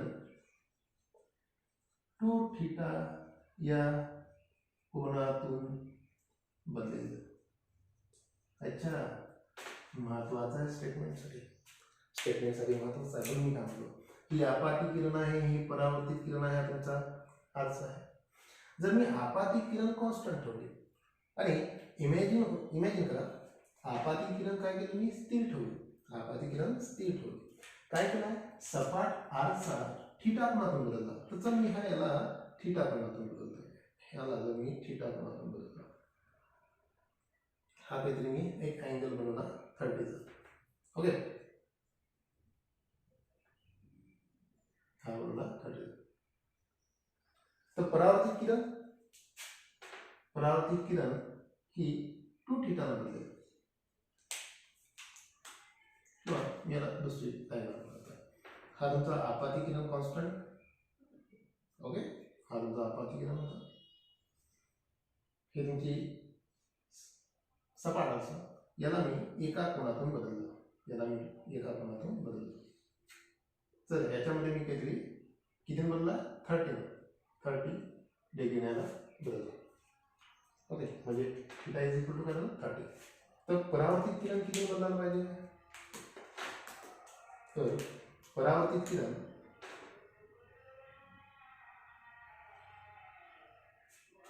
साठवून कन्सिडर करतो. इथं काय होता आधी 30 होता. ज्यावेळेस हा 30 ने बदलला तर इथं हा किती झाला आता? 60 डिग्री झाला. म्हणजे काय झाला? 2 थीटा झाला. लक्षात घ्या काय म्हणायचं आहे. ज्यावेळेस आपाती किरण स्थिर ठेवला आणि मी आरसा जर हा थीटा अँगल न बदलला तर परावर्तित किरण 2 थीटा न बदलेल. म्हणजे आरसा जर मी 30 न बदलला, 30 न खाली केला, 30 अँगल कमी केला तर परावर्तित किरण 16 ते 2 थिटा म्हणजे 30 ची दुप्पट 16 म्हटलं. ओके, तर हे सपाट आरशा संबंधित सगळ्या बाबी होत्या. मुद्दा लक्षात घ्या. एक एक स्टेटमेंट पुन्हा मी पाहतो, सांगतो. सपाट आरशा बाबतीत काय इतर अवांतर, पहिले तर आपण इमेजच्या बाबतीत पाहिले. इमेज ही नेहमी आभासी असेल, आरशाच्या मागे असेल, वस्तू एवढीच असेल, परंतु लॅटरल इन्व्हर्स असेल. समजतं. त्यानंतर इतर बाबींमध्ये आपण पाहिला तर यामध्ये ही एक कंडिशन पाहिली होती, राईट.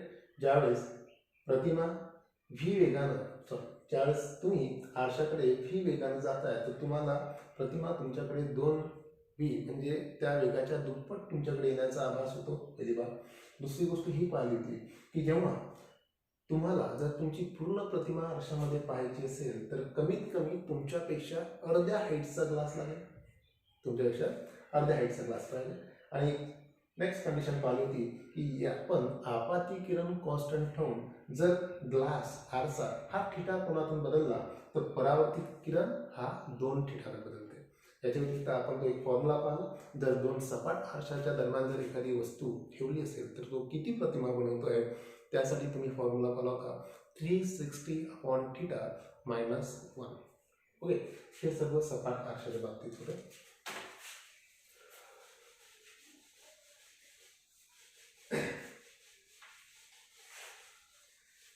मजेशीर आहे आणि हे सर्व कॉन्सेप्च्युअल आहे, सर्व कॉन्सेप्च्युअल. एक गोष्ट नेहमीसाठी लक्षात घ्या, प्रतिमा कुठे बनते, जिथे परावर्तित किरण एकत्र येतात किंवा एकत्र येण्याचा आभास होतो, तिथे प्रतिमा बनते. ठीक आहे. हे सगळं प्लेन मिररच्या बाबतीत. प्लेन मिररचे एक्झाम्पल जर पाहतो म्हटलं तर तुम्हाला हा तुमचा सपाट आरसा आहे.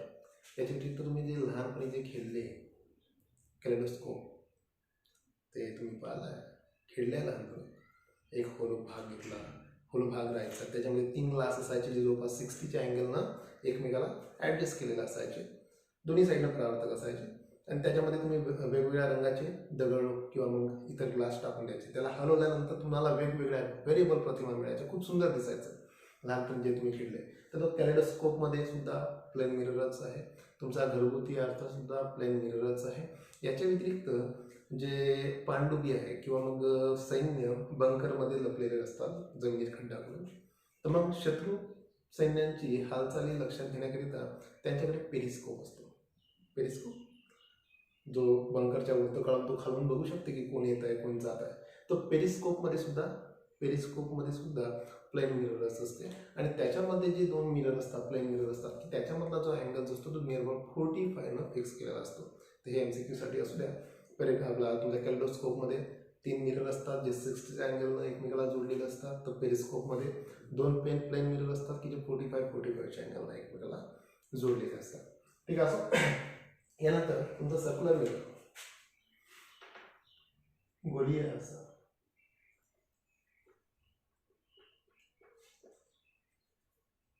Circular mirror.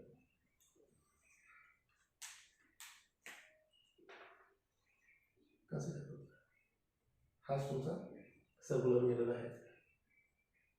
याला जर मी मधातून कापला,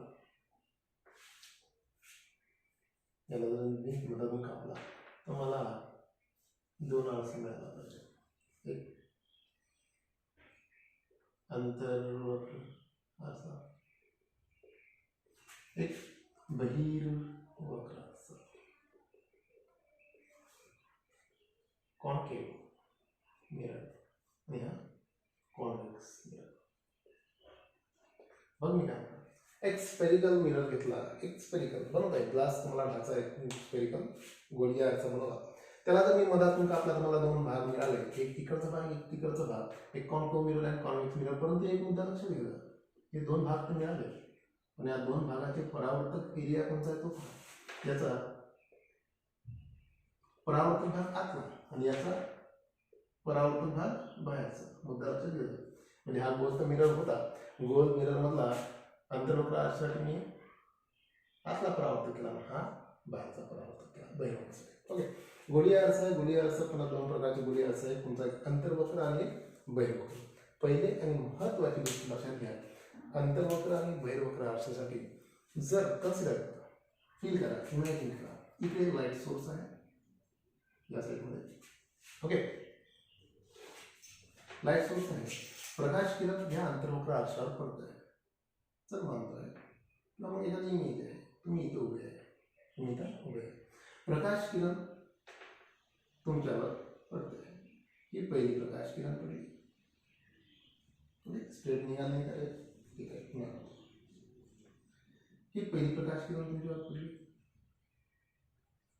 डोक्याची प्रकाश किरण पडली, पायाची पडली. तर मित्र मला सांगा, हे तिन्ही काय आहे? तिन्ही आपाती किरण, इन्सिडेंट रे. हे तिन्ही काय आहे? इन्सिडेंट रे आहे. याचं परावर्तन झाल्यानंतर कुठे येईल हे इमॅजिन करा. हे इम्पॉर्टंट आहे, अति इम्पॉर्टंट आहे. हे शिकल्याशिवाय तुम्ही समोर शिकण्यात मजा नाही. एक भिंत आहे गोलाकार अशी, तुमच्याकडे बॉल आहे. तुम्ही जर इथं मारून फेकला तर तुमच्याजवळ स्ट्रेट वापस यायला पाहिजे काय? वर जर मारून फेकला तर म्हणजे तोच परावर्तन कन्सिडर करतो. तर इथं जर बघितलं तर ही जी प्रकाश किरण अशी गेली तर ही परावर्तनानंतर कुठून वापस येईल?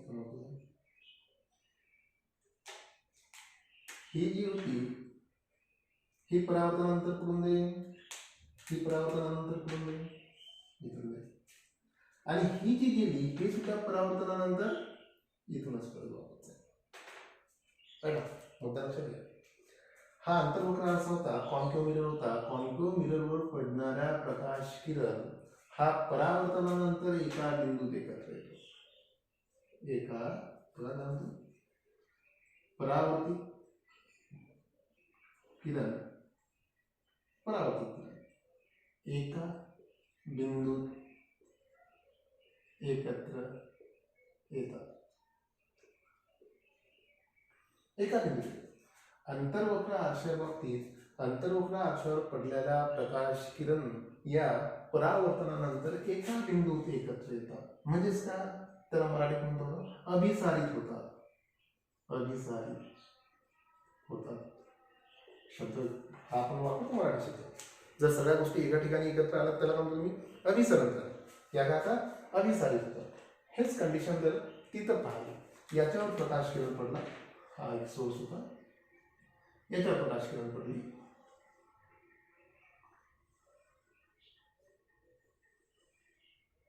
लॉजिका याच्यावर पडलेली प्रकाश किरण. तर ही प्रकाश किरण खाली येईल की वरत जाईल? ही प्रकाश किरण जे आपाती किरण आहे, हे सगळे आपाती किरण आहे, इन्सिडेंट रे आहे. परावर्तनानंतर खाली येईल की वरत जाईल? भैरवकाळाचा आहे. आता इमॅजिन करा की भिंत जी अशी गोलाकार आहे, तुम्ही त्याच्यावर बॉल मारला, बॉल कुठे झाला नाही? वरत झाला नाही. तर ही आपाती किरण ही तुमची रिफ्लेक्टेड रे आहे, बाहेर गेली. इतर इथून ही तुमची रिफ्लेक्टेड रे. ही जी आहे ही तशी गेली, ही तशीच तुमची परत आहे.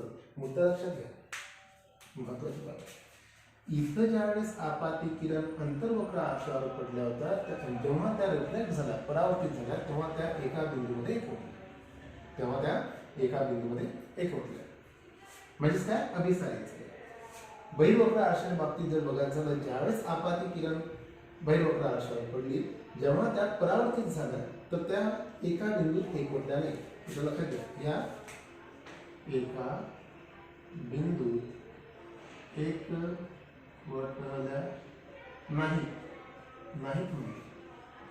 याला जे म्हणतो तुम्ही, याला तुम्ही म्हणता अपसारित झाली.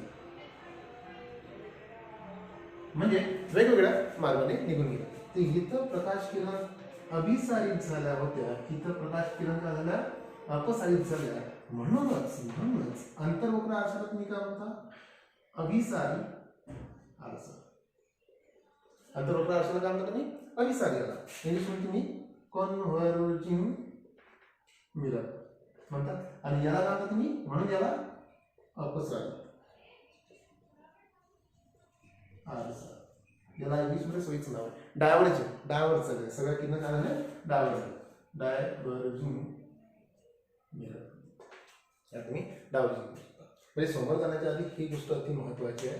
गोलीय आरसा, एक गोल आरसा घेतला, त्याला जर मधातून कापला आणि याचा परावर्तक एक लक्षात घ्यायचा, याचा परावर्तक मी आतला भाग बनवला, याचा परावर्तक मी बाहेरचा भाग बनवला. जो आतला परावर्तक आहे, आतला परावर्तक कॉन्केव किंवा म्हणजे गुफा कन्सिडर करा समजण्यासाठी. कॉन्केव किंवा अंतर्वक्र मराठी सोयीचं लक्ष ठेवा. अंतर्वक्र म्हणजे आतून वक्र आहे. तर या अंतर्वक्र आरशामध्ये जर आपण आपाती किरण किंवा किरण जर मारले किंवा लाईट सोर्स सोडून आपाती किरण जर या अंतर्वक्र आरशावर आले तर परावर्तनानंतर काय होते, ते एका बिंदूत एकवटत आहे. इथे परावर्तनानंतर हे सगळे रिफ्लेक्टेड रे आहे. रिफ्लेक्टेड रे परावर्तनानंतर एका बिंदूत एकवटत आहे. तर इथं परावर्तनानंतर एका बिंदूत एकवटत नाही. जर एका बिंदूत एकवटत असेल तर त्याला तुम्ही काय म्हटलं, अभिसारी आरसा म्हटलं. एका बिंदूत एकवटत नसेल तर तुम्ही त्याला काय म्हटलं, अपसारित आरसा म्हटलं. समोर शिकण्याच्या आधी पहिले ही गोष्ट नेहमीसाठी डोक्यात ठेवा की अंतर्वक्र आरसा हा अभिसारी असतो तर बहिर्वक्र आरसा हा अपसारित असतो. हा तुमचा कन्व्हर्जिंग मिरर आहे, हा तुमचा डायव्हर्जिंग मिरर आहे. समजतंय? आणि याच्याशी संबंधित काही संकल्पना आणि तुमच्या या प्रकाश किरणाच्या परावर्तनाचे नियम. हे तुमचा बहिर्वक्र आरसा होता, अंतर्वक्र आणि बहिर्वक्र गोलीय आरसा होता. याच्याशी संबंधित काही संकल्पना इम्पॉर्टंट आहे. काही संकल्पना, कारण हे समोर तुम्हाला फायदा करून देईल ज्यावेळेस तुम्ही याच्यावरची प्रॉब्लेम सॉल्व्ह करा. त्याच्याशी संबंधित संकल्पना एक तर पहिले सेंटर ऑफ कर्वेचर, त्याला वक्रता केंद्र म्हणतात. वक्रता केंद्र या वेगवेगळ्या संकल्पना. नंबर 2 ची पहा, वक्रता त्रिज्या, रेडियस ऑफ कर्वेचर, वक्रता त्रिज्या. देन नेक्स्ट फोकस, त्याला मी नाभी म्हणतो, इम्पॉर्टंट आहे. नंबर 4 फोकल लेंथ, नाभी अंतर. नंबर 4 पोल, त्याला ध्रुव म्हणतात. नंबर 5 मेन ऍक्सिस किंवा प्रिन्सिपल ऍक्सिस, मुख्य अक्ष. या सगळ्या संकल्पना 2 मिनिटात पाहू. इम्पॉर्टंट आहे, महत्वाच्या, समोर शिकण्यासाठी बघा.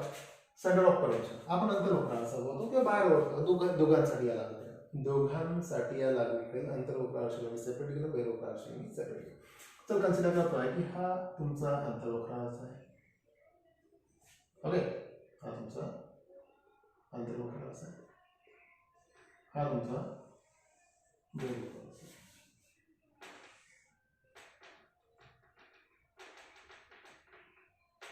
बहिर्वक्र आरसा. ह्या सगळ्या संकल्पना दोघांसाठी.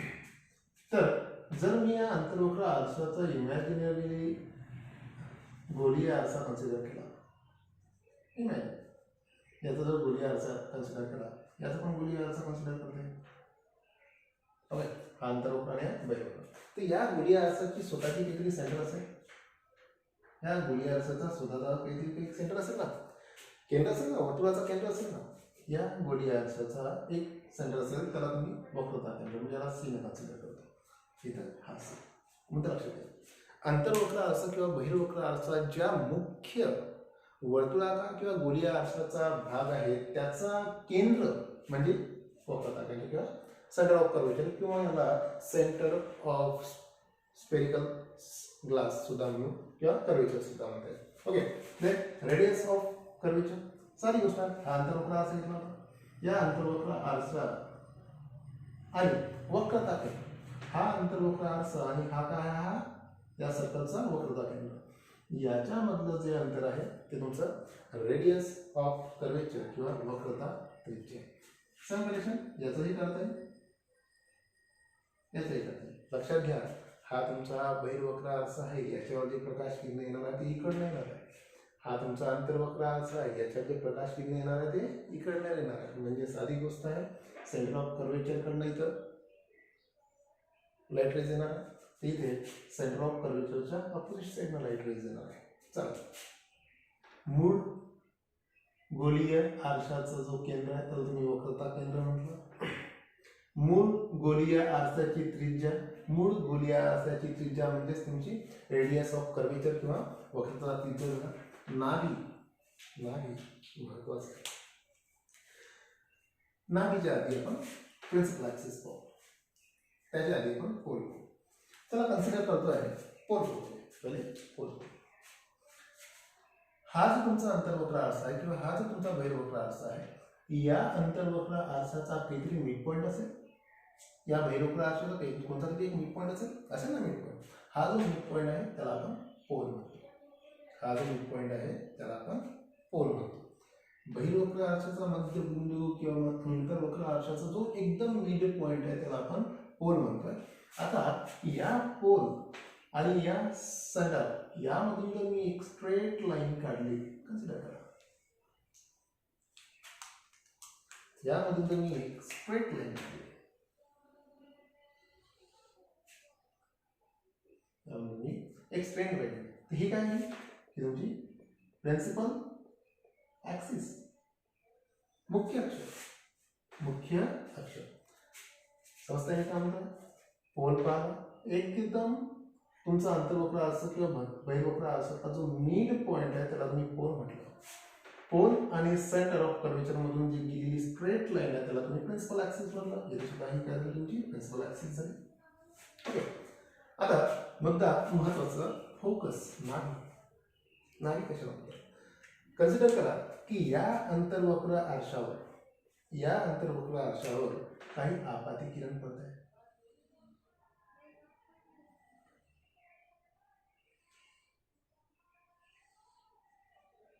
या अंतर्वक्र आरशावर काही प्रकाश किरण पडते आहे. ते परावर्तनानंतर काय होईल याचं? हे सगळे आपाती किरण आहे. हे सगळे काय आहे? आपाती किरण आहे जे येत आहे. परावर्तनानंतर काय होईल याचं? हा एकूण याचं परावर्तन आहे. कन्सिडर करा.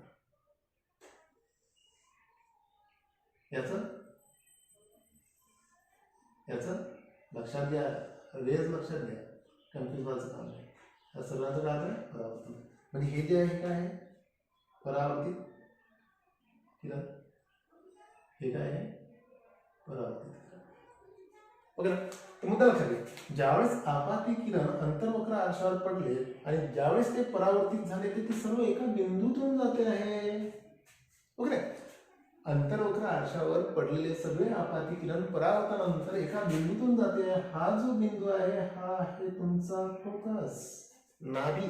मराठीत त्याला तुम्ही काय म्हणता? नाभी. महत्वाचं आहे, लक्षात घ्या. आपाती किरण ज्यावेळेस अंतर्वक्र आरशावर पडले आणि ज्यावेळेस ते परावर्तित झाले, जेव्हा ते एका बिंदूत एकवटले, त्या बिंदूला काय म्हणतात तुम्ही? नाभी किंवा फोकस. आता साधी गोष्ट आहे, या फोकस पासून या अंतर्वक्र आरशापर्यंतचं हे जे अंतर आहे हे काय तुमचं? नाभीय अंतर. हे काय तुमचं? नाभीय अंतर. आणि मुद्दा लक्षात घ्यायचा, हे नाभीय अंतर हे काय होते रे? हे इथून इथपर्यंत काय होते? हे इथून इथपर्यंत काय? सी पासून पी पर्यंतचं काय आहे? सी टू पी काय आहे? आर आहे, रेडियस आहे, रेडियस ऑफ कर्वेचर आहे. सी टू पी काय आहे? अरे सी टू ही जी रेष काढली त्याला तुम्ही काय म्हटलं? वक्रता त्रिज्या. सेम कंडिशन, हे सी टू पी पर्यंत ही काय असेल? हे वक्रता त्रिज्याच असेल. म्हणजे सी टू पी हे जे डिस्टन्स आहे आर आहे. आणि लक्षात घ्या, एफ टू पी पर्यंत जो डिस्टन्स आहे हे नेहमी r/2 असते. म्हणजे लक्षात घ्या, नाभीय अंतर हे नेहमी वक्रता त्रिज्येच्या अर्धे असते. पट्टे, नाभी अंतर हे नेहमी वक्रता त्रिज्येच्या अर्धे असते. महत्वाचं आहे, मी पुन्हा रिपीट करतोय. हे हा तुमचा अंतर्वक्र आरसा घेतला आणि बहिर्वक्र आरशासाठी हे सेपरेट पुन्हा डिटेलमध्ये घेईल. अंतर्वक्र आरसा घेतला. अंतर्वक्र आरसा कोणत्या तरी गोलीय आरशाचा भाग आहे, म्हणजे त्याची स्वतःची काहीतरी केंद्र असेल आणि ते जे केंद्र आहे ते तुमचं वक्रता केंद्र आहे.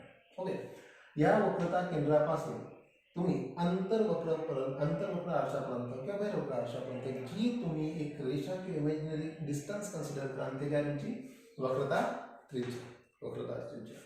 तुमच्या वक्रता केंद्र त्याच्या आधी या तुमच्या अंतर्वक्र किंवा बहिर्वक्र आरशाचा जो मिड पॉईंट आहे, मिड पॉईंट एक्झॅक्ट मधातला जो भाग आहे त्याला तुम्ही काय म्हणता, पोल म्हणता, ध्रुव, त्याला मराठीत काय म्हणता तुम्ही, ध्रुव म्हणता, ध्रुव म्हणता. आता कन्सिडर करा, या वक्रता केंद्र आणि या ध्रुव याच्यामधून जे एक स्ट्रेट लाईन कन्सिडर केली तर त्याला काय म्हणता तुम्ही, प्रिन्सिपल ऍक्सिस, मुख्य अक्ष, प्रिन्सिपल ऍक्सिस. सी पासून आणि पी मधून, सी मधून आणि पी मधून गेलेली एक सरळ रेषा जी आहे त्याला तुम्ही काय म्हणाल, मुख्य अक्ष किंवा प्रिन्सिपल ऍक्सिस. आता कन्सिडर करताय या अंतर्वक्र आरशावर मी खूप साऱ्या आपात इन्सिडेंट रे मारले, तर ते परावर्तनानंतर काय होणार, त्या सर्व परावर्तनानंतर एकाच बिंदूतून जातात, हे महत्वाचं आहे. अंतर्वक्र आरशावर पडलेल्या सगळ्या आपाती किरण परावर्तनानंतर एका बिंदूतून जात आहे, त्या बिंदूला तुम्ही नाभी म्हणताय, त्या बिंदूला तुम्ही नाभी म्हणताय. ओके. आता या नाभी आणि पोल पर्यंतचं जे डिस्टन्स उरलं त्याला तुम्ही नाभी अंतर म्हटलं. आणि हे नाभी अंतर जे आहे, हे नाभी अंतर नेहमी तुमच्या वक्रता त्रिज्येच्या अर्धी असते. तुम्हाला त्यावेळी प्रॉब्लेम सॉल्व्ह करण्याकरिता हे काम आहे, नाभी अंतर हे नेहमी वक्रता त्रिज्येच्या काय असते, अर्धी असते. आता थोडंसं ह्या सेम संकल्पना इथे लागू पडतात, परंतु याचं डायरेक्शन थोडंसं बदलते. जसं बहिर्वक्र आरशाच्या बाबतीत बघितलं तर त्याला सुद्धा एक वक्रता केंद्र आहे, त्याला सुद्धा एक वक्रता त्रिज्या आहे. परंतु बहिर्वक्र आरशावर हा तुमचा मेन ऍक्सिस आहे, हा तुमचा मेन ऍक्सिस आहे. याचा पोल कुठे आहे, याचा पोल कुठे आहे तो मुद्दा लक्षात घ्या. बहिर्वक्र आरशावर जर तुम्ही आपाती किरण काढली, बहिर्वक्र आरशावर तुम्ही जर आपाती किरण काढली, ह्या सगळ्या तुमच्या आपाती किरण, तर परावर्तनानंतर कुठे राहिलेलं आहे, हा तर बहिर्वक्र आरसा आहे, प्रकाश किरण आरपार जाणार नाही, बहिर्वक्र आरसा असल्यामुळे. तर हा झाला परावर्तित, हा झाला परावर्तित, हा झाला परावर्तित, हा झाला परावर्तित. समजतंय. आता हे कुठं, हे आपण आधी पण पाहिलं, बहिर्वक्र आरसा काय असतोय, अपसारित असतोय, हा अपसारित आहे, हा अभिसारित नाही, हा अभिसारित होता. हा काय होता, हा अभिसारित होता, आरसा होता. हा काय, हा अपसारित आहे, डायव्हर्जिंग आहे, याच्या परावर्तित किरण एकत्र येत नाही. मग एकत्र येत नाही तर मग याचा फोकस कोणचा, प्रश्न आहे. मग याचा फोकस कोणचा, तर फोकस आहे, मुद्दा लक्षात घ्या. परावर्तित किरण जर हे तुम्ही मागे याला वाढवलं, परावर्तित किरणाला जर तुम्ही मागे वाढवलं तर याचा निश्चित बिंदू येतो. समजतंय. ही इमॅजिनरी केस आहे, ही काय आहे, इमॅजिनरी केस आहे. परावर्तित किरण जर तुम्ही आरशाच्या मागं इमॅजिनरीला जर वाढवल्या तर तुम्हाला एक बाब दिसते की परावर्तित किरण कुठेही एका ठिकाणी एकत्र येताना आढळतात. तर हा जो पॉइंट आहे हा तुमचा फोकस आहे. म्हणजे बहिर्वक्र आरशात त्या आरशाची नाभी हे त्याच्या आरशाच्या मागच्या साईडला असते, आरशाच्या मागच्या साईडला असते. सेम कंडिशन ही जी आहे तुमची फोकल लेंथ असेल आणि ही पण ऑलवेज जे आहे r/2 असेल. नाभी अंतर ही जे एफ आहे हे नेहमी r/2 सेम आहे, फक्त याचं डायरेक्शन थोडंसं उलट आहे, डायरेक्शन थोडं उलट आहे. तर ठीक आहे, हे गोलीय आरसा होता. ह्या गोलीय आरशाशी संबंधित ह्या काही संकल्पना होता, स्क्रीनशॉट करून घ्या, व्यवस्थित लक्षात घ्या. पुन्हा एकदा फास्टमध्ये रिवाइज करतो. वक्रता केंद्र, मुख्य वर्तुळाचा केंद्रबिंदू, वक्रता त्रिज्या, अंतर्वक्र किंवा बहिर्वक्र आरशाचा व वक्रता केंद्रापासूनचं जे अंतर आहे त्याला तुम्ही वक्रता त्रिज्या म्हणता. फोकस, ज्या एका बिंदूमध्ये परावर्तित किरण एकत्र येतात त्याला तुम्ही काय म्हणता, फोकस म्हणतात. फोकस आणि पोल या दरम्यानचं जे अंतर आहे त्याला तुम्ही नाभी अंतर म्हणतात. हे नेहमी वक्रता त्रिज्येच्या अर्ध असते. पोल पाल अंतर्वक्र व बहिर्वक्र आरशाचा एकदम जो मिड पॉईंट आहे त्याला तुम्ही पोल किंवा ध्रुव म्हणता. प्रिन्सिपल ऍक्सिस तुम्ही आता म्हणू शकता की सेंटर ऑफ कर्वेचर, फोकस आणि पोल या तिघांमधून गेलेली जे मुख्य लाईन आहे त्याला तुम्ही प्रिन्सिपल ऍक्सिस म्हणतात. तर हे सगळं गोलीय आरशा संबंधित होतं. आता गोलीय आरशा संबंधित नियम पहा.